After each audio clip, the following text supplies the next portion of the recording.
A lot of people have been asking me, what is the meaning of Erigwara? Erigwara is a cultural practice among the Mbaise. It is practiced by almost all the villages in Mbaise, but not all. And this Erigwara is held according to our market days. For example, each community or each village will host their guests on their own market day. I am from Umumbiri. In Umumbiri, my community, our market day is in Nkwo. So on Nkwo day, the Umumbiris will be hosting their guests.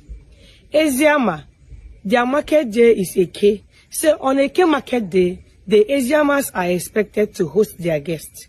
The Orus, their market day is on Afo. So on Aforu day, they are expected to host their guests. And what do we do on this Erigwara? Well, Mbaise people are known to be a people that dances at the sight of a guest.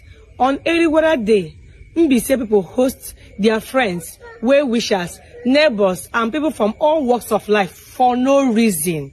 That day, you are expected to come to our house, eat, drink, marry with us. There is no special occasion, and you are to come, whether invited or uninvited. And on the sight of you, we are going to be jumping up. We will be so happy that you came to our house to marry with us. And the reason why they call it Erigwara is that when you come to my house and marry with me and my family, it is expected and almost mandatory that I'm supposed to come to your own house and marry with you and your family. And if I don't come, especially with no tangible reason, you have the right to be angry with me.